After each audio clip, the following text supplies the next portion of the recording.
BA प्रथम वर्ष के अनिवार्य हिंदी के विद्यार्थियों, ऑनलाइन क्लासेज में आपका पुनः स्वागत। आपके पाठ्यक्रम में जो पुस्तक संकलित है काव्य संचयन, उसको हम आपको पढ़ा रहे थे। इसमें प्रारंभ में हमने हिंदी साहित्य के इतिहास के बारे में आपको जानकारी दी। इसमें संकलित संत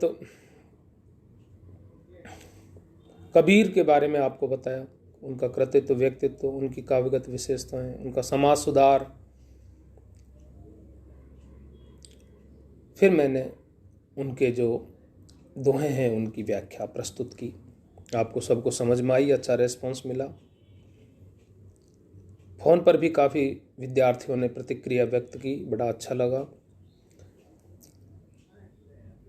आज मैं आपको महाकवि सूरदास जी के बारे में बताऊंगा। मैंने आपको बताया था कि भक्ति काल की दो धाराएं थी, सगुण धारा, निर्गुण। निर्गुण में भी दो थी, ज्ञानाश्रयी और प्रेमाश्रयी, यानी कि संत काव्य परंपरा और सूफी काव्य परंपरा। तो संत काव्य परंपरा के जो ज्ञानाश्रयी शाखा के जो महत्वपूर्ण संत थे कबीर दास जी, उनको बारे में मैंने आपको बताया। इसी प्रकार सगुण भक्ति धारा में भी दो धाराएं थी, राम भक्त और कृष्ण भक्त धारा। तो कृष्ण भक्ति धारा के जो महाकवि हैं, महान संत हैं, भक्त हैं, महाकवि सूरदास जी, उनके बारे में मैं आपको बताने जा रहा हूँ। गुरु का नाम इनके वल्लभाचार्य जी था। उनके पुत्र विठलनाथ जी ने जो अष्टछाप की स्थापना की, उसमें सूरदास जी का महत्वपूर्ण स्थान था। इनका जन्म जो रुनकता नामक ग्राम में हुआ, जनश्रुति के अनुसार इनको जन्मांध बताया जाता है। बचपन से ही भगवान में इनकी आस्था थी। ब्रज में गऊ घाट पर श्रीनाथ जी के मंदिर में रहकर कृष्ण की भक्ति में तन्मय होकर नित्य नए पद बनाकर भगवान को अर्पित करना ही इनका प्रमुख कार्य था। ये रोज एक पद बनाकर भगवान को अर्पित करते थे। इस प्रकार इन्होंने कुल 1.25 लाख पद लिखे, जो इनके सूर सागर में संकलित है। सूर सागर, सूर सारावली, साहित्य लहरी इनके प्रसिद्ध ग्रंथ हैं। हिंदी साहित्य के भक्ति काल की सगुण शाखा के कृष्ण भक्त के प्रतिनिधि कवि हैं ये। इन्होंने भगवान कृष्ण की बाल लीला, रूप माधुरी, मुरली महिमा, संयोग और वियोग श्रृंगार, विनय तथा भ्रमर गीत आदि प्रसंगों का विस्तार पूर्वक वर्णन किया। इनके काव्य में वात्सल्य और श्रृंगार रस की प्रमुखता रही है।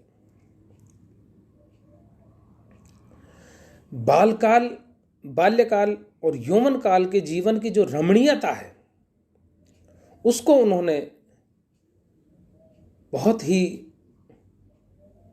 मनोरम तरीके से उसका चित्रण किया है। वस्तुतः सूर कृष्ण के अनन्य सखा थे, इसलिए इनकी भक्ति को हम सख्य भाव की भक्ति के रूप में जानते हैं।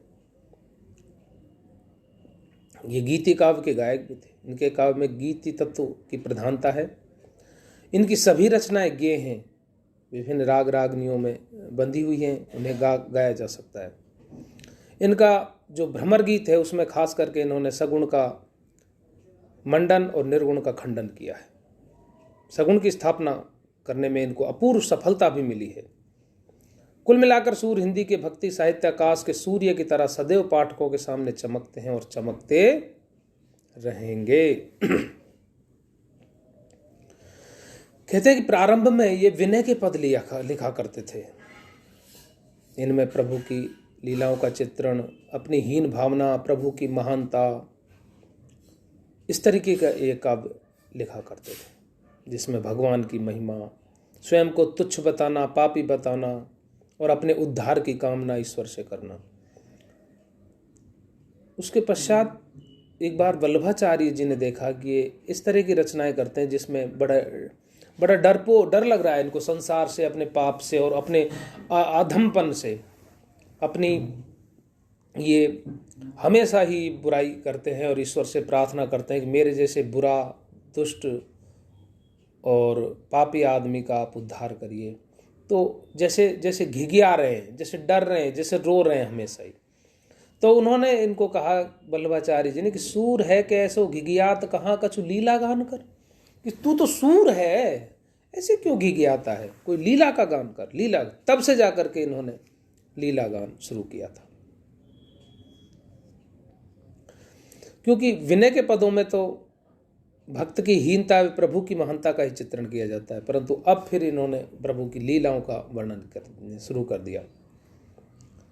बालक कृष्ण की लीलाओं का जैसा चित्रण सूर ने किया वह हिंदी साहित्य में अद्वितीय है। कृष्ण की बाल चेष्टाएं व मानसिक वृत्तियां इनकी सूक्ष्म और पैनी दृष्टि से ओझल नहीं हो पाई। अर्थात इन्होंने वात्सल्य का कोना कोना झांक लिया।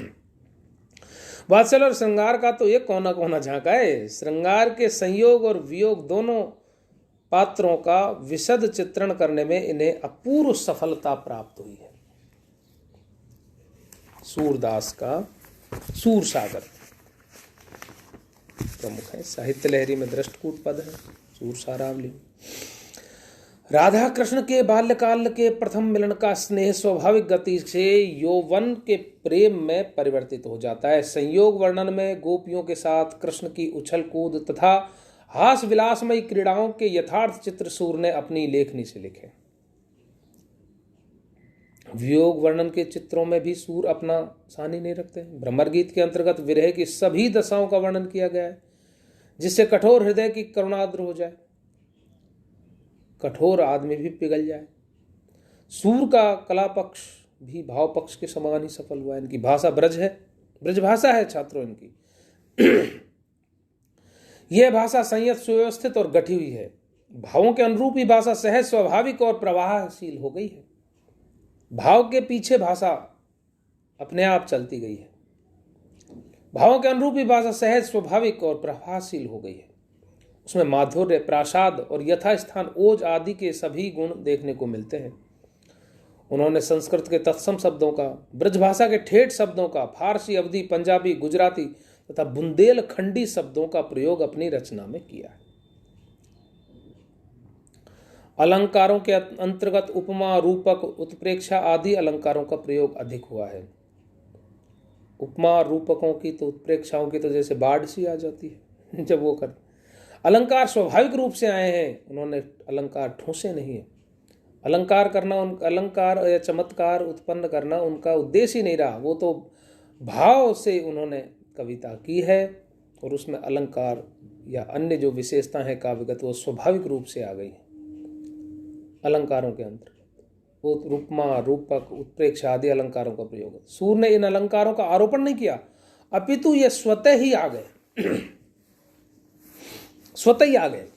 और ये भक्ति काल के अधिकांश भक्तों की, संतों की ये विशेषता रही है कि उन्होंने अलंकार के लिए कविता की ही नहीं। कविता के लिए उन्होंने कविता ही नहीं की, उन्होंने सहज अपनी भावनाएं व्यक्त की, अपनी आत्मसंतुष्टि के लिए कविता की, अपने आनंद के लिए, अपने प्रभु को रिझाने के लिए। और कबीर, तुलसी जैसे भक्त संतों ने तो प्रजा कल्याण के लिए कविता की, समाज सुधार के लिए कविता की। तत्कालीन समाज में व्याप्त अव्यवस्था, दुरावस्था, ढोंग, पाखंड, आडंबरों का खंडन करने हेतु उन्होंने समाज को पथ प्रदर्शन करने हेतु कविता की। क्योंकि कविता को भी वो सबका उद्धार करने का स्रोत समझते हैं। जन कल्याणार्थ कविता की। राज्याश्रित नहीं थे ये लोग। ये लोग तो स्वांतः सुखाय के लिए लिखते थे, जो फिर सर्वजन हिताय हो गई इनकी कविता। स्वामी ने सुखाय के लिए नहीं थी, लोक कल्याण के लिए। सूरदास जी ने यही किया। वो अपने श्री कृष्ण को रिझाने के लिए, अपने कृष्ण के लिए, क्यों कृष्ण की लीलाओं का चित्रण किया, अपने कृष्ण की लीलाओं का उन्होंने वर्णन किया सूरदास जी। तो उसमें जो कला पक्ष है भाषा का, काव्य का, वो स्वाभाविक आ गया। सारे अलंकार आए, उत्प्रेक्षा, रूपक, उपमाओं की तो बाढ़ सी, लोकोक्ति, मुहावरे, इस गुण, रस, रीति सब अपने आप उसमें समाहित हो गए काव्यगत विशेषताओं में। महत्वपूर्ण था उनका भाव पक्ष ही प्रबल रहा है, कला पक्ष तो उसके पीछे पीछे आ गया। तो प्रिय विद्यार्थियों, हमने सूरदास जी के बारे में एक संक्षेप आपको जानकारी दी।